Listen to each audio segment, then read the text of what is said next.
Hi, welcome to today's show of Focus. My name is Michael Richmond. Welcome to the Big Smith News Watch. Today, in my presence, I have the president of the Georgetown Football Association, Mr. Otis James. He's going to shed some light with us today about the upcoming Georgetown Football Association League, which starts this Sunday. Also, we're going to talk about, the Elite League, now returning after a 3 year, what many could say, stoppage and other things within Georgetown and so on. So, Mr. Otis, welcome to Focus. It is a privilege having you here with us today.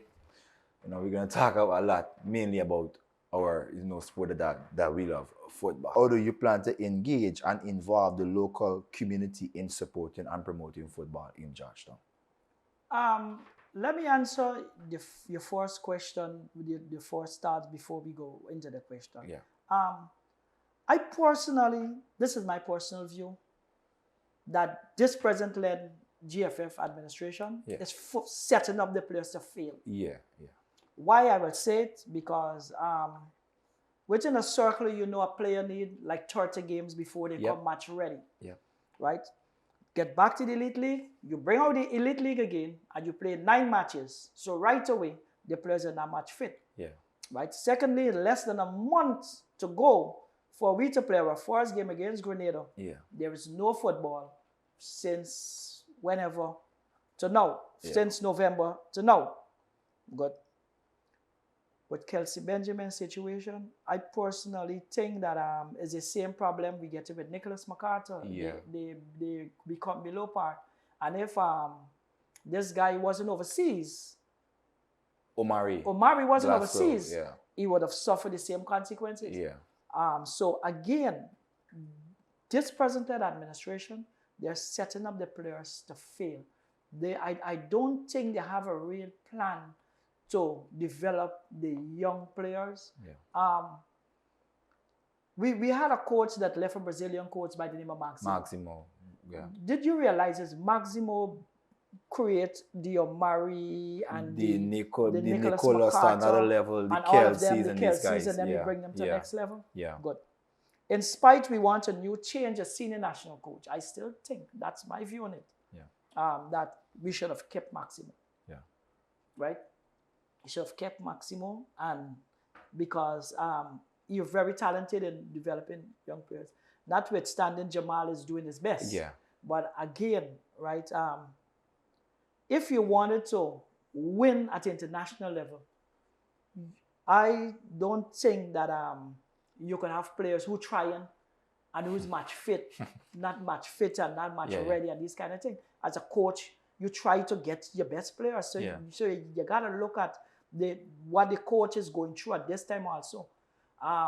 But again, I think the coaches them could just do like what they do, as I say, when they went on win the last game and they draw the other game. I hail the coach because to me, he performed magic. Because winning that game on the road, it wasn't anything easy. Yeah. And I really commend the coach. Yep. I always said, after the game, I was speaking with English. I said, English, tell Jamal that he's a magic man because he did magic there. Yeah. Because that ain't no easy task, boy. I can tell you, I've been there and I done that. I was on the national scene for more than a decade. I went all around. I went to 53 countries. Yeah. I know what it is. Yeah. Like playing international football. Yeah. Teams doesn't give you that chance like that. So again, congratulations to them. I hope they do well at the Gold Cup. When it comes to including the local community into the sport, right? We plan to do the outreaches to bring back the community, the football community, because when I was younger, played football, as you may know that I'm hail from Leopold Street. From Leopold Street. I born in Albistown, went to Leopold Street, and then I went back to Albistown, and that is how I entirely live, I had my friend, national coach Wayne Dover, and Julian Mazdamo, they call Beta.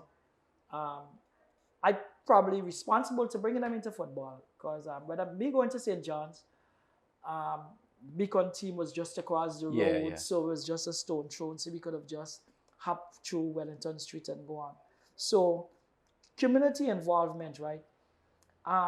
When we get Beacon Football Club, we see a barrage of fans from Kingston, Tiger Bay, Leopold Street, right? Who never used to go football, start goes to football. Yeah. Because we got players from the area engaged, right, with the club. It's like, for instance, Campbellville. We had Campbellville had the stand on North Road. You know, when you come football and Campton playing, you can't go to North Road stand. Because that was Campbellville stand. There was them stand, yeah, there was their stand. You know, they stand at the side of the GFC Pavilion. You used to call it the Ungrateful. That was Peely set up because it was a Alberton boys team. Yeah. And for we to get that back, I think we trying to do communities outreach where we carry like a training program, like different Saturdays and different Sundays to different community for we to like not just adopt senior players, but to bring the grassroots setup, right, and get the parents involved now. Now you're involved, your child plays football. We're going to move the football from Campbellville and take it to Parade Ground, which is a neutral venue. You're going to come with your child. Yep, you feel more safe, security. Yeah, you're going to come engage. Yeah. We're going to bring you from West Rhineville. We might have a camp there. Move it from there and invite West to Parade Ground, the same thing, and everybody become involved. That is just one aspect of it. Yeah. The other aspect of it, it's not compulsory, but we're asking people who lived in the area to join the club in the area. Yeah. If you have an executive member that lives in Campbellville, he gets more respect for Campbellville team than the one that come from West Rhineville. You just think about what I'm telling you. So all of those are certain things that we intend to build. For instance, Rhythm Squad, as a typical example. They originate from Moko Village, right? And because of the village interaction between Rhythm Squad, if Rhythm Squad calls something tomorrow, everybody out. Yeah. Right? Because they're connected with the village. Yeah. Right?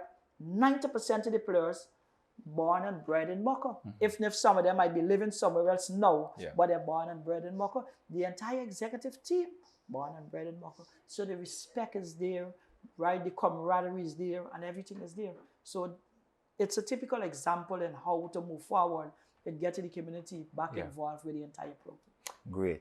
Great. And lastly, Mr. James, how do you plan to collaborate with other football associations in Guyana to promote and develop football throughout the country?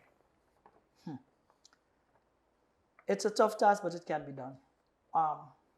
One of the easiest way in collaborating is bringing a bond which the unity itself could speak for itself. Yeah. I would give you an example. Why the GFA is so strong? We have 9 executive members at the GFA, right? We have 12 clubs. The 9 clubs has 1 executive on the team. Yeah. You just think about the GFF setup, and all the association have an executive on the GFA. That is one of the easy ways to create a bond and a unity within the association. Yeah. Each and every president or secretary or vice president that is on that bond will ensure that the association be well taken care of and football played in the association by all means. But when you have a setup like what they have now, we cannot get that bond with the entire associations and the federation. So we at the GFA, we relatively reach out to about 4 associations that we play around with. Tools like Out of Bounds, there are some of them are very hostile because I don't know what they think, but at the end of the day, we still try to work with everybody. But the advantage I have, right, as being an international referee moving around, everybody relatively knows me.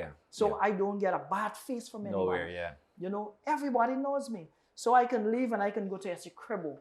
I can go to Bartica. Look, a team from Leg 1 was here on Saturday.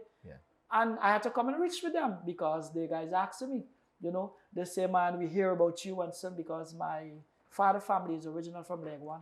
The former regional chairman a couple of years ago is my uncle Elon James and so on.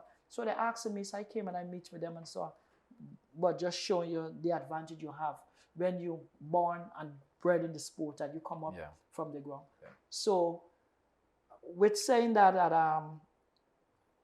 we're planning to create a better environment for other associations by we expected to get some funds by start inviting association to Georgetown and just funding the entire package by bringing them. So I think soon you will see that. Soon you will see some of that movements will be happening on Sundays. It's just the problem of venue. Make all of that didn't happen before because that was our plan for last February. Just invite associations, bring our clubs, and let us play against one another. Friendly games, I think that if you realize that my friend Junior Forrester, we got the football Sundays, and if you see every Sunday we create an environment. Well, I'm part of that package. We create that environment every Sunday to get 2 teams play. Holiday we get 4 games. Sometimes we get it's like a kind of preseason preparation for this. So you invite, you get Victoria King. Last week we had leg 1, Horstelling, Ven GFC. You know, all of those are plans that you continue to engage with the association. It's actually very good that there are some weekends that we see that teams that are now part of the Elite League, even, you know, them come out on GFC to get these Sunday preseason games, you know, to keep themselves active and you know, it's very nice. It's very nice. So, Mr. Otis, is there any last words you want to say about the upcoming Georgetown Football Association League, which starts this Sunday? Well, the Georgetown Football League is scheduled to start on Sunday. But we are withstanding some serious challenges. We had a meeting last night of a social media meeting, which something pop up on the screen that our league should be start after the Elite League, so that we can get some time to put finances into the account and so on. But what I'm saying is this, right? You're telling me that we should start the league because you waited to put finance in the account. So let us look on the flip side of it. These people who got paid the players, what about them? Why can't we play the football? The finance could always come. We have our money to play our league. Whatever belongs to football, you give it to football. We shouldn't have to be waiting on you and subduing to you for football money. This money belongs to football. This money belongs to no individual, right? We have our subvention we didn't get from since don't know when. We got the money that hold from the last league that we didn't get up to now.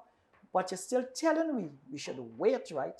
When you told us last year, by March this year, the league is going to start. We wait until March. You recognize we wait until March, right? Now it's and the last day in March, we make the announcement that we'll be playing the last day in April. Now we have another setback. I don't know what to do. I don't know where to go, but it seems like we setting up for a major disaster. But I will assure you that the GFA will stand strong. Definitely. The GFA has full commitment of its members. Full commitment. I'm telling you 100%, the GFA members is behind them. Great.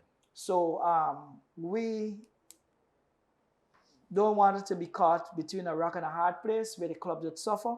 But at the end of the day, we still need to stand up for our clubs.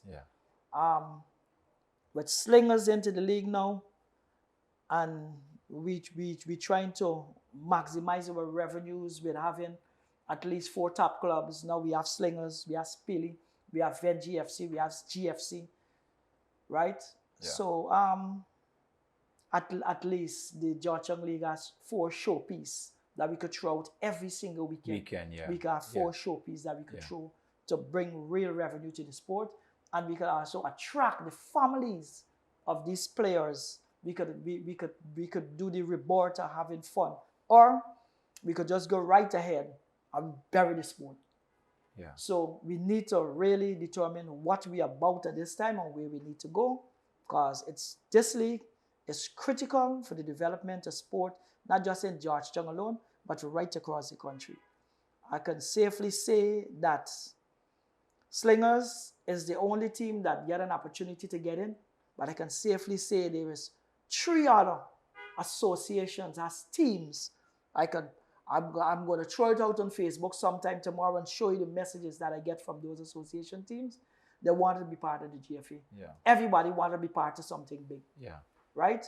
And with the way we're going, we setting up for great things. Great. We have a lot of football to play this year. We have some big knockout tournaments that we're going to play nationally. We're going to go countrywide, right? And we have a whole lot more things to do. We got football to run until January next year. Great. Yes, Great. we would break in December for the GFF season, where they usually have the 8 days tournament in a year. So we will break for that, and then we will probably get back into it in January. Yeah. So while the transfer window going on, we will still have football playing because we might finish till February. Because we wanted to set a pattern that the league must start by February month. Then we wanted to have that set up. Yeah. It's too long. We cannot wait breaking in November and waiting until May to start. June, You know, it makes absolutely no sense for the players. We're setting them up for failure. Great. In a bid to keep the sport alive, the GFA is doing everything in their power and in their will to allow players and also teams to play consistent football on a weekly basis, on a monthly basis, and also annually. You just heard from Mr. Otis James, the Georgetown Football Association president, as he, again, stated some of the discrepancies that he faces at the hands of the hierarchies of the Guyana Football Federation, and also some of the challenges that teams and players face at the hands also of their hierarchies. This has been a wonderful production from the Big Smith News Watch. My name is Michael Richmond. Again, we just had an interview with Mr. Otis James, the president of Georgetown Football Association. I urge corporate Guyana also to come out and support the GFA League, which is on par to start this Sunday. I want to say special thanks to my technical operator, Mr. Dwayne Ross. Until next time, guys.